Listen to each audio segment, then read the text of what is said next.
Hey guys, the Network Berg here, hope you're doing well. I've thought about it long and hard and I've finally decided that I will be creating a free MTCRE course on YouTube. It will be on RouterOS version 6, which is this video that we will start things off with, because we will begin talking about VLANs specifically.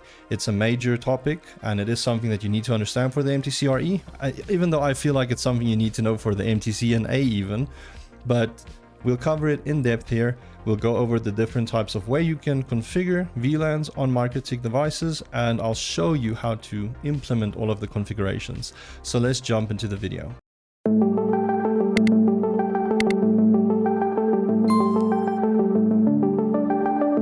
All right, so let's actually talk about VLANs. And I first want to lay it out straight that a lot of people get confused when it comes to VLANing on MikroTik for one very simple reason. There are multiple different ways to configure VLANs on MikroTik on RouterOS. It's crazy, but it is there. There's been like some legacy ways that you can configure it. There's some good ways that we do it now currently, but all of them is perfectly fine to configure VLANs. But this is why a lot of people get issues, because they might go talk to their friend that shows them how to set up VLANs one specific way, and then they go to a technical trainer helping them do their MTCRE, and then he shows them a different way, and then it's like, what? Why are we doing the VLANs this way? And I've been doing it this way. But don't be stressed or confused. I'm going to go over most of the common ways that you will be setting up VLANs on MikroTik. But we want to first just cover a few basics when it comes to VLANs.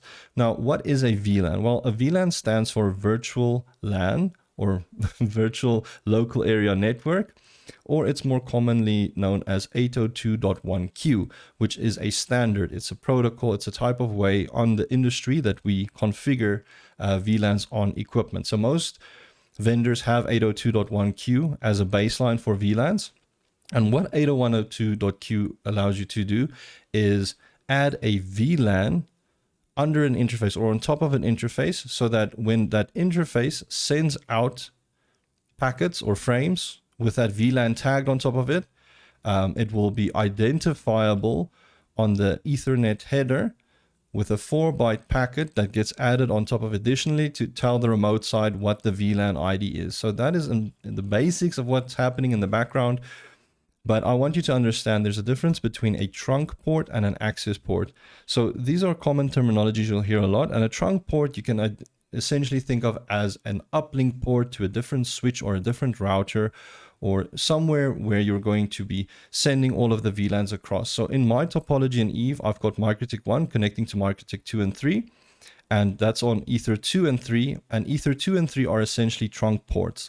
Now what this means is I will be tagging VLANs underneath Ether 2 and 3, which will then be destined towards MikroTik 2 and 3, and the MikroTik 2 and 3 will be receiving those frames or packets or whatnot with that VLAN header attached to it, so that they can then forward it on their own ports to their different hosts, depending on what VLANs they have configured. Now, a trunk port is just towards our uplinks. Now, then we also have our access ports, which I've configured basically on MikroTik 2 and 3.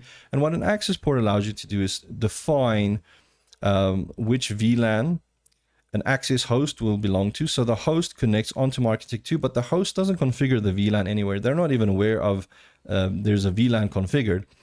What happens is, this Ethernet 2 on MikroTik 2, we untag for VLAN 10 as an example. And then what happens is any packets that get sent out to MikroTik 4 will then be stripped of the VLAN header, so that MikroTik 4 isn't even aware of that there was a VLAN. But the same thing would happen is MikroTik 4 would send its frames or packets to MikroTik 2. MikroTik 2 would receive it on that untagged port, and then it would then send it across its tagged interfaces or any other untagged access interfaces in the same VLAN. So this allows devices on the same layer 2 broadcast domain to communicate, because that is what makes VLANs so awesome and interesting. It allows you a way to segment your network into different broadcast domains, so that you can say, VLAN 10 is for this type of service. Maybe it's for your LAN network. And then you could set up something like a VLAN 20. This is for your phone network. And a VLAN 100. This is for your servers and your printers and your access points, and maybe you get a VLAN 200 for your management network so that you have management IPs to connect all of your devices. Now, that is what makes VLAN so awesome, because you can assign an IP address to that VLAN, and then all of the devices in that VLAN can directly communicate with each other on a layer 2 or switching level. Now, you can also have devices communicate with each other by introducing something that we call a layer 3 device, like a router, or you get a layer 3 switch, which is also capable of doing routing, or even a firewall. So if you want the devices in different VLANs to talk to each other, you just need to introduce that type of device so that you can route traffic between the networks or between the VLANs. And that also allows you a way of setting up certain type of access control, because then you can configure access lists or firewall rules between your VLANs to allow or disallow certain types of traffic. So that is something that makes VLANs quite interesting or useful. Sorry, my screen was going blank or darker because I was just talking so much. All right, so I think that is a good basis for VLANs, and I'll actually get into how we set up VLANs right now. I just want to add, let me just go onto my actual computer screen. I'm going to link reference material onto MikroTik's website as well, because you need to understand certain router boards or CRSs, they're cloud something switches. These devices come with switch chips. Now, a switch chip is essentially what we refer to in the IT world as ASIC, and this is a chip that's physically put on the MikroTik device that will handle the VLANing. If there is no switch chip, then the VLANing will be handled by the CPU, which will just mean that it's a little bit slower and that the CPU will just also have a lot of more functions to perform in that network. Now, switch chip takes that away so that the switch chip can focus on that. Now, I want to make that point because you need to understand with the switch chip, it ideally introduces what we call hardware offloading. So if you configure something like a bridge, which I covered in the MTCRE, then you can do stuff like hardware offloading, where the switch chip will handle the switching for you. Now, MikroTik is pretty smart at doing this automatically, because the moment you add a bridge and you put the ports on top of the bridge, let me log on to a real MikroTik quickly, just to show you. Admin TMB123. So on this real MikroTik, which is running version 7, if I go to my bridges and I look at my ports, then you'll see there's a hardware offload button. So this is enabled by default, but what this is actually telling this port that's in this bridge to do is that it will work basically at wire speed almost. It will then be handled by the switch chip so that we don't need to worry about the CPU handling any of these details. All right. So that's just something I wanted to mention regarding layer 3 or hardware offloading, as well as the switch chip on MikroTik. Because if your MikroTik has a switch chip, you can actually find it under the switch menu, and then you'll see what the switch chip is. And now this is actually one of the more old ways that people used to configure VLANs as well, which I'm not going to go into because this is not typically how people do it modernly. But here you can see there's some stuff about VLANs and VLAN mode and what the default VLAN ID is. All right, so just something I wanted to mention. Now let's actually look at setting up some VLANs and getting things to work on that Eve topology I had on my screen. Okay, cool. So let's quickly just talk about this topology quickly, what we want to achieve. Ideally, we want to set up 2 different trunk ports. We want to set up access ports to these clients at the bottom, and then we want these devices to be able to communicate with each other, and maybe across the VLANs as well, if we want to do that. Now, first thing that I want to do is I'm going to show you how to just set up a very basic trunk between a switch and a router, but these are just 2 MikroTiks. But in essence, if you set up a basic MikroTik router, you might just be running, let's call them software defined VLAN interfaces. And I'm just going to log on to this router 1 that you see on the screen here.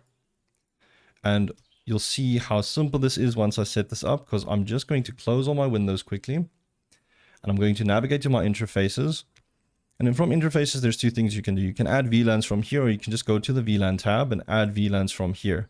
So I'm just going to add the VLANs from the VLAN tab.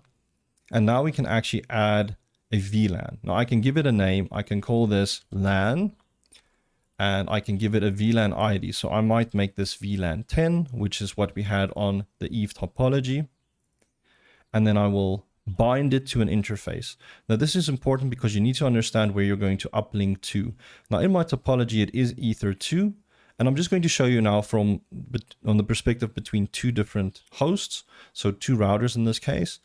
So we're adding the software-defined VLANs. I'm adding it on top of Ether 2, and then I'll click apply. Then I'll hit OK, and then I'll just add another VLAN. I'm going to call this voice. I'm going to put this VLAN ID as VLAN 20, and I'm going to bind that also to Ether 2. Now these VLANs have been bound to an interface, and I'm going to navigate back to the interface tab so that you can see what has happened as well, because my VLANs now exist and they've been tagged onto Ether 2. So this has ideally set Ether 2 up as a trunk port. So it will now send the VLANs across towards its linked address, and then these devices that are tagged in the same VLAN will be able to communicate. Now let me give you a quick demonstration. What I'm going to do is I'm going to also just log on to the second MikroTik 2, and let me just open up a Winbox session to that. Sorry if it looks confusing. I'm using Linux here for this course, so I need to use Wine to open up Winbox. Now I'll connect onto Ramon, and then I'll connect onto that MikroTik 2. And then I'm also just going to maximize MikroTik 2, zoom in, navigate to my interfaces, and I don't need to go to VLAN. You can come here and then you can just click on VLAN interface. There's VLAN, and then I can type here LAN, give it VLAN ID 10. But in this case, this router has Ether 1 as its uplink to MikroTik 1. So I'm going to apply this to Ether 1, click apply. And then I'll add another VLAN, call this voice, and then give that the VLAN ID of 20, and also just bind that to Ether 1. Now we can see the VLANs have been tagged on both ports. So will this work? What's happening now? So let's quickly have a look. I'm going to maximize router 1. I'm going to go into its IP neighbors just to show you something interesting. It's picked up on layer 2 the MAC address of that VLAN. So it knows there is a neighbor on that VLAN. So if we actually want to make this work for IP as well, let's just add some IP addresses to the VLANs. Let's bind it. So let me call this something like 172.16.0.1/24. And this I'll assign to my LAN VLAN now. I'll hit OK. And then I'll add another address of 10.0.0.1/24, and I'll bind that to my voice VLAN. Now I've got these two addresses, but in its own, I'm not going to be able to do anything yet because I've just configured it on the one side. Let me quickly add it on router 2 or MikroTik 2. So I'll add IP addresses. Then I'll add IP 172.16.0.2/24, bind that to my LAN VLAN. And then 10.0.0.2/24, I'll bind that to my voice VLAN. I'll hit apply. And now on router 2, I'll go to IP neighbors, and we should actually see the IP addresses of those devices. I'm not seeing it yet. Let's just quickly ping and see if we can actually ping across. So I'll do a ping 172.16.0.1. So I can ping 172.16.0.1, which is MikroTik 1's IP. Let's see if I can ping 10.0.0.1. I can ping that as well. So let's just look at our neighbors now. I should have actually checked. There we go. So we can see the IP addresses have also updated. Now this in essence means that there is a trunk between MikroTik 1 and MikroTik 2, and this trunk is carrying VLAN 10 and 20 across. Now MikroTik 2 can also then distribute those VLANs or access ports to its clients, but we could also just extend it with bridging or stuff like this. But this is pretty standard VLANing on the MikroTik world, where you'll just add your VLANs to an interface that you're going to uplink to a switch, and then from your switch you typically do your access mode tagging and stuff like that. All right, so this covers the basic VLAN introduction on MikroTik for the software-defined VLANs. Let's go one step further, and we will actually now look at adding bridged VLANs. So this is going to be the concept of us. We're going to have a bridge, and what we're going to be doing with this bridge is we will be bridging the VLAN interface with the physical interface, where we'll now be introducing an access mode type of situation. So this setup I'll be doing just on MikroTik 2 for now. So let me navigate to MikroTik 2. And here I'm on MikroTik 2.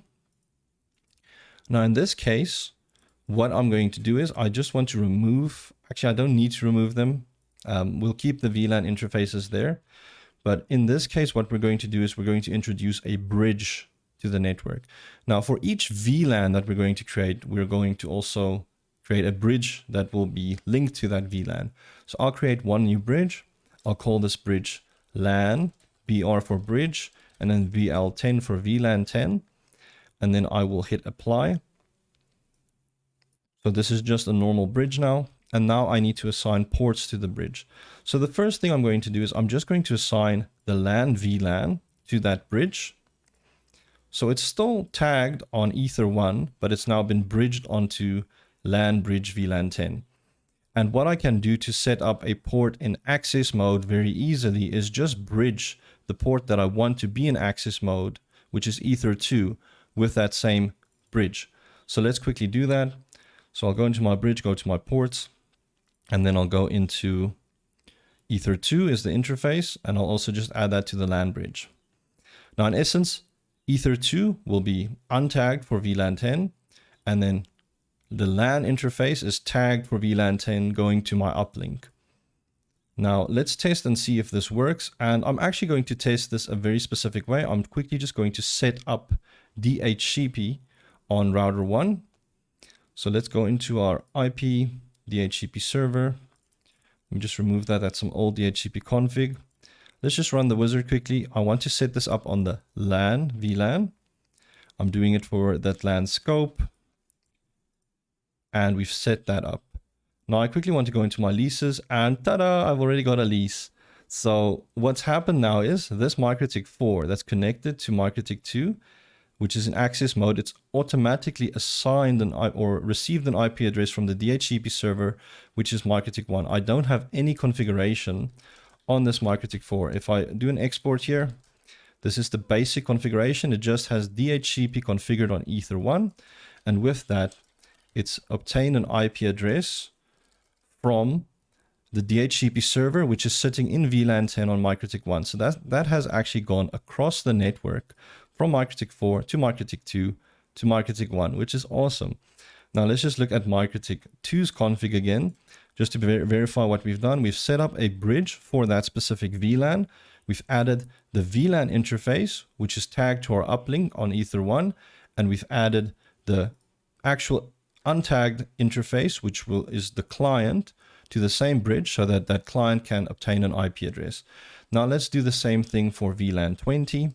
So I'm just going to call this voice BR VL20, apply that. And then I will add my ports as voice, add it to voice BR VLAN 20. And I'm going to add my Ether3 to the voice VLAN as well. Now what's happening is the voice VLAN is tagged across Ether 1 and Ether 3 is untagged for VLAN 20. So what I'm going to do is quickly just also set up DHCP for the voice network. So let's run a DHCP wizard, set it up for voice, set the DHCP scope, and presto, let's go to our leases. And there we can see I've actually also assigned an IP address on the voice network. And we can just verify that this is working by logging onto MikroTik 5, which is in that voice VLAN. And what I'm going to do is I just need to close that window again. Sorry, this is like a finicky thing on Eve. And then I'll just see, can I ping my gateway 10.0.0.1, which is MikroTik 1's IP. I can ping that. And that's pretty cool because MikroTik 2 doesn't have an IP address currently. It's just forwarding the frames. It's acting as a switch between that router and between this client, which is an access mode. So I've got internet breakout in that fashion, in that way. So that's actually quite cool. Let me see, can I actually break out? I can even get out to the internet. So that is basically the second way how you configure VLANs using a bridge, where you'll just basically be creating your VLAN interface on top of the interface that you want to tag. And then you'll assign your untagged interface to that same bridge so that that bridge can, or that client can receive an IP address. All right, so let's quickly look at the third way of setting up VLANs, which is the traditional sense of tagging and untagging interfaces and kind of operates at layer 2. But on MikroTik 1, I'm still going to do the VLAN interfaces tagged against very specific interfaces so that we can have that as a router on a stick, so to speak, so that we can actually do intra-VLAN routing and do breakout and get stuff like DHCP and whatnot. So what I'm going to do is I'm just going to add interfaces. I've got LAN underscore E2 and voice underscore E2, which is just voice Ethernet 2, but it's still VLAN 20 and 10. And what I'm going to do is I'm going to go into my bridge. I'll add a new bridge, but we'll create a bridge for each VLAN again. So I'll call this LAN VR VL10. Apply that. And let's add another bridge. Let's call it voice VR VL20. And then what I'm going to do is just assign LAN E2 to that bridge. And I'll assign voice E2 to the voice bridge. So that's basic bridging. And then what I'd like to do is just also assign my IP addresses to my bridges. And it will make sense in a second. So we're adding this voice range to the voice bridge. We're adding this IP range to our LAN bridge. And I just want to set up DHCP as well so that we've actually got DHCP when the clients connect. So LAN bridge 1. And let's set up for the voice. So now we've got some basic DHCP when we've got the clients up and running. So this is still the same kind of as we were doing before. The only thing that I want to introduce in this topology is a secondary trunk running to a different switch or a different router, which is going to belong to the same bridge. Now, what I'm going to do is just add these VLANs onto Ether 3. So this is LAN E3 on Ether 3. I'll apply that. I'll copy this, call this voice E3, make it VLAN 20. And then I'm just going to apply those ports to the respective bridges. So voice E3 goes to the voice bridge and LAN E3 will be going to the LAN bridge. All right, so that is our router's bridge configuration, just so that it can actually do IP addressing and communicate at layer 3. Now let's do the layer 2 config on MikroTik 2 and 3. So I'm going to navigate to MikroTik 2, and I'm just going to go into my bridge. If I look at my interfaces, I don't have anything configured here, and we're not going to set interfaces here when we're doing this as a switch mode. So I'm going to go into my bridge, add a new bridge. Let's call this the switch bridge.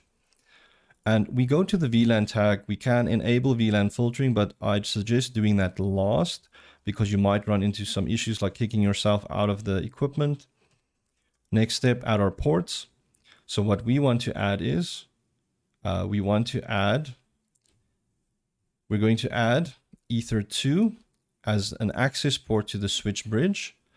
And here we can set a private VLAN ID. So the PV ID, I'll make VLAN 10 for Ether 2.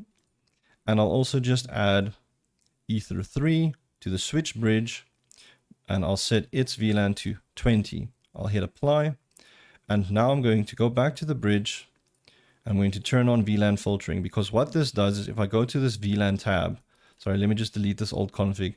We can see it's created these dynamic interfaces to show you which bridge it belongs to, what the VLAN IDs are, and what they're doing with the VLAN IDs. So here we can see what the interface is that the VLAN ID is untagged for, meaning the access port it's on.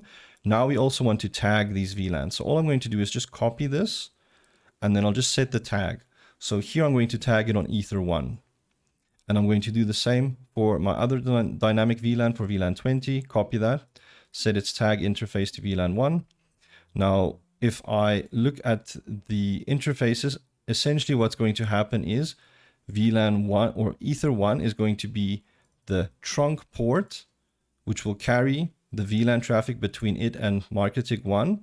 But the access ports is Ether 2 and 3 going to their respective VLANs, which is VLAN 10 and 20. Now, I don't have any VLAN set here again. I haven't added VLAN 1 to the bridge yet, so it's not going to work yet. So let me just bring in VLAN or Ether 1 into the bridge, just so that it's there for the trunking. Now, if we look here, we can see Ether 1 is tagged, and we can see Ether 2 or Ether 3 is untagged for its respective VLANs. So let's quickly see if it's working, because this is the setup, the third way how we can configure VLANs using the almost like the switch chip with the bridge. So I'll go on to MikroTik 4. And what I'd like to do is, let's do a print here. And I can see I did obtain an IP address. Let's see, can I ping my gateway, which is 172.16.0.1. Let's just run this command globally, and I can ping the gateway. So that is how we've set VLANs now between or on a MikroTik as a layer 2 device now. Let's do the same config on MikroTik 3 quickly, and this I might just do from the command line very quickly. Let me just make sure this works. So all we're going to do is we want to introduce a bridge to the equation. So interface bridge add name. Let's call this the switch dash bridge. Then we want to add our ports to the bridge. So interface bridge port will add. And the interface we're going to add firstly is Ether1, which is going to be our trunk. And the bridge we want to add this to is our switch bridge. Then we are going to add Ether2. And what I'd like to do is just navigate to the topology here so that we can see exactly, we can see Ether2 is for VLAN 20 because we're going to set our VLAN ID here, or our PV ID equals 20. And then for Ether3, our PV ID is 10. So that is where we've now set the PV ID. We also need to enable VLAN filtering, but like I said, we'll do that last. And now the last bit is interface bridge VLAN. And then we can print this. Actually, we haven't set the filtering yet. So let's just set that quickly. Interface bridge set VLAN filtering equals yes on bridge, the first bridge. Now let's do a VLAN print. So we can see it's created the dynamic interfaces like we saw on Winbox before. So what we'd like to do is we'd like to set the details for number 1 and 2, but we're not going to copy anything here. So all we're going to do is interface bridge VLAN. We'll add one.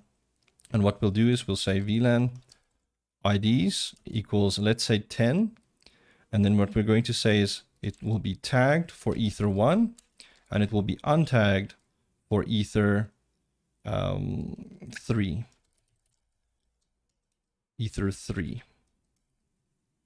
And the bridge, obviously, we need to set as well. And we're going to do a similar setup now for VLAN 20. So VLAN 20 tagged Ether1, untagged Ether2. And the bridge is the switch bridge.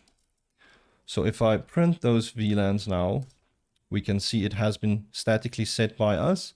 So now Ether2 is the access port for VLAN 20 and Ether3 is the access port for VLAN 1 or VLAN 10. And our trunk is the Ether1, which will be carrying the different VLANs. I actually didn't, yes, well, it's set there. So what I'm going to do now is just navigate to our other clients. So let me go back into Eve. And let's see, MikroTik 6. Let's log into this. And I'd just like to see, do we have an IP address? I did receive an IP address from MikroTik 1.